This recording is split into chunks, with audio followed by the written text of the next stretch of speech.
Добрый день! В эфире программа «Беремес Уйдемес». В период карантина мы поднимаем настроение беседой с интересными людьми. Я Наталья Райм, и сегодня моей онлайн-гостьей будет телерадиоведущая Диана Снегина. Диана, приветствую! Приветствую, Наталья, приветствую всех зрителей 31 канала. Диана, знаю вас как человека, у которого всегда миллион проектов. Как усидели вы в карантине? Или вы дома продолжаете работать? Ну, конечно же, я продолжаю работать, без этого никак. Я точно сидеть не могу на месте. И у меня сразу несколько параллельных проектов. Где-то я участвую как бренд-амбассадор, где-то как медийная личность. Сейчас я планирую свой собственный один проект совместно с партнерами, очень высокими профессионалами, которым я абсолютно доверяю. Так что у меня планов, как говорится, громадье. Многие казахстанцы пренебрегают правилами, выходят на улицу, детям разрешают играть во дворе. Как вы своим детям объясняете, что нельзя гулять? Вы знаете, Наташенька, но вот здесь я, наверное, буду оригинальна или, может быть, не оригинальна, потому что я все-таки со своими детьми гуляю там, где нет людей, стараюсь, по крайней мере, и выбирать именно то время суток, когда нет такого сосредоточения, да, людей, потому что я абсолютно убеждена, что вирус более устойчив как раз-таки в замкнутом, спертом пространстве, а на свежем воздухе он более беспомощен. Ну, при условии, конечно же, соблюдения неконтактности с другими людьми. Все о вирусах от экспертов. В приложении «Доктор онлайн» от Билайн можно получить своевременную консультацию у компетентного врача. Услуга бесплатная. Помогаем, вдохновляем и делаем это с радостью. Билайн. Живи на яркой стороне. Диана, а какая вы мама? Строгая или добрая? Ну, это, наверное, лучше, может быть, у моих детей спросить. Я, конечно, за некоторые каноны дисциплины, точнее, самодисциплины, но в целом, как мне самой кажется, я все-таки больше добрая мама, не знаю. Я знаю, что у вас два сына и доченька Таисия. Вот как ласково вы называете своих детей? Вы знаете, Наташенька, всех животных я перечисляю, как правило. Особенно, когда бужу по утрам, это и котенок, и зайчонок, и тигренок, и лев, а также мой герой, моя королева, моя красавица. Ну и, естественно, уменьшительно-ласкательный, без этого я тоже не могу. Это Илюша, Богданчик, Таечка. Диана, а познакомьте нас вот с теми детьми, которые рядышком с вами сейчас. Ну, рядышком со мной сейчас здесь Таечка. Таис, иди сюда. Она лежит тут на кровати в телефоне. Вот, я не знаю, Таисия, видно. приветствую. Здравствуйте. Таисия, как дела? Как настроение? Хорошо, все отлично. Все отлично. У нее все хорошо, слава богу. Радуется жизни, веселится, рисует, тоже свои проекты какие-то делает. Сейчас все школьники перешли на дистанционное обучение. Многие родители и дети жалуются на сложности нового формата. Как в вашей семье проходит школьный процесс? Ну, в нашей семье проходит следующим образом. Во-первых, мальчики сами делают уроки. Ну, а с Таечкой там либо братья помогают, либо я подключаюсь, когда нужна тяжелая артиллерия, либо она сама справляется. Дети вообще лучше меня знают, что делать, и, к счастью, у нас нет нервотрепки с уроками, нет истерик каких-то там. Это единственный пробел у нас. Мне кажется, это мы пока что еще не вошли, не вернулись к старому режиму, да, иногда спим до 10, да, бывает, такое есть у нас. Вот. Но мы стараемся вернуться, конечно же, к этому, потому что вот здесь как раз-таки важна дисциплина и самодисциплина. Таисия, а вот самой тебе как нравится учиться из дома? Или ты все-таки предпочла бы ходить в школу, как и раньше? Ну, мне все-таки нравится в школе, потому что там можно, во-первых, пообщаться с друзьями на переменах. Можно больше узнать, чем дома. Там все объясняют, внятно, понятно.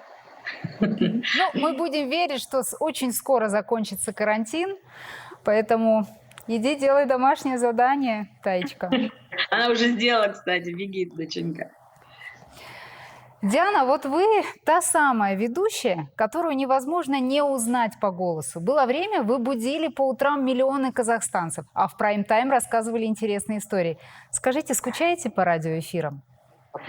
Наташенька, вы знаете, радио — это как раз одна из немногих профессий и любимых дел, на мой взгляд, которая остается с человеком на всю жизнь. То есть это любовь на всю жизнь. И без радиоэфира не скучать просто невозможно. К счастью, я преподаю в школе радио, передаю свой опыт своим любимым студентам, и где-то, может быть, радиоэфир мне сейчас заменяет Инстаграм-эфиры, эфиры в Фейсбуке, но без радио я не могу жить, потому что это постоянные сны, причем сны страшные, когда тебе нечего сказать, и ты в эфире сидишь и не знаешь, что же тебе нужно сказать. А где же песня, которую ты приготовил? А почему ты вообще ее не приготовил? То есть это такие кошмарные сны, которые, кстати, снятся многим радиоведущим тем, что немножечко отошли от дел. Но я все-таки надеюсь вернуться в радиоэфир, потому что я жить без этого не могу. Flash Up Energy – это безалкогольный энергетический напиток, позволяющий оставаться бодрым и энергичным весь день. В состав Flash Up входят кофеин и таурин, а также комплекс витаминов В и витамин С. Благодаря своим тонизирующим свойствам Flash Up обеспечивает не только прилив сил и энергии, но и заряжает на прогресс. Оставайся энергичным, оставайся дома с Flash Up Energy. Вы признаны известной радиоведущей «Бизнес-трибьют» и «Женщиной года» по версии «Космополитен». Но звездной болезни я никогда за вами не замечала. Это воспитание или вы уже переболели? Да вот я не помню, чтобы у меня были какие-то звездные заходы такие. Нет, я, наверное, знаете, есть немножко, знаете чего, Наташенька? Когда ты привыкаешь к тому, что тебя узнают, и что люди к тебе благосклонно относятся, лояльно и так далее, наверное, к этому привыкаешь. И когда люди начинают, ну, может быть, какую-то гадость где-то пишут в интернете, не без этого же хейтеров хватает или еще что-то, тогда, наверное, внутри какой-то диссонанс, что ли, возникает. Но вот таковой звездной болезни, о которой вы говорите, к счастью, у меня нет. Я не знаю, воспитание это или что, но, слава богу, вот мне кажется, Бог просто миловал меня от этого. Вот вы очень активны сейчас в Инстаграм, постоянно проводите прямые эфиры с интересными личностями, психологи, коучи. Раскройте секрет, что готовите для своих подписчиков, для казахстанцев. Я планирую серию прям такую, знаете, эфиров с известным астрологом Гульнурой Зейнур, потому что она просто кладезь знаний, и я хочу, чтобы эти знания, чтобы ими обладали все люди, потому что она такой щедрый человек, она готова этим делиться. Вот.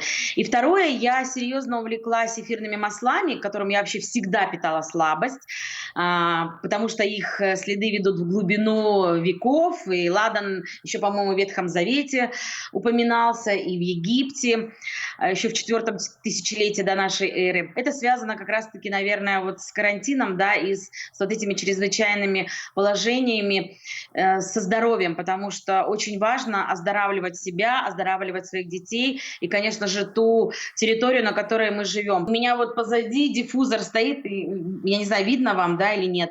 Я наливаю водички, капаю маслица, и когда, допустим, мы собираемся ложиться спать, я обычно ставлю в каждой комнате, капаю лаванды, она успокаивает, и на подушку каждому ребенку тоже капаю. Иногда пройдусь там вот здесь, вот что-то там мазну тихонечко. Когда мне нужно взбодриться, я капаю лимон, апельсин какой-то, особенно перед прямыми эфирами, чтобы был ясный ум, чтобы там чайное дерево можно, чтобы я соображала хорошо.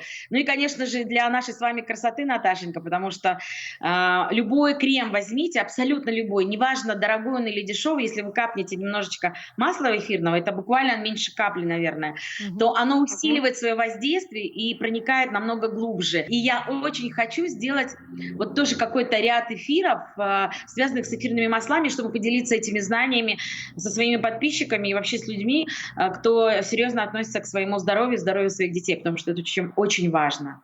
Вот если человек выходит на улицу, сейчас нет практически нигде обычных масок, которые аптечные, да, чаще всего люди сами шьют. Вот какое масло нужно капнуть, если ты идешь, допустим, в магазин за продуктами или идешь в аптеку? Какой состав вот этих масел нужен? Кстати, вы очень хорошо заметили, Наташенька, именно, да, масло, оно очень хорошо помогает в этом случае.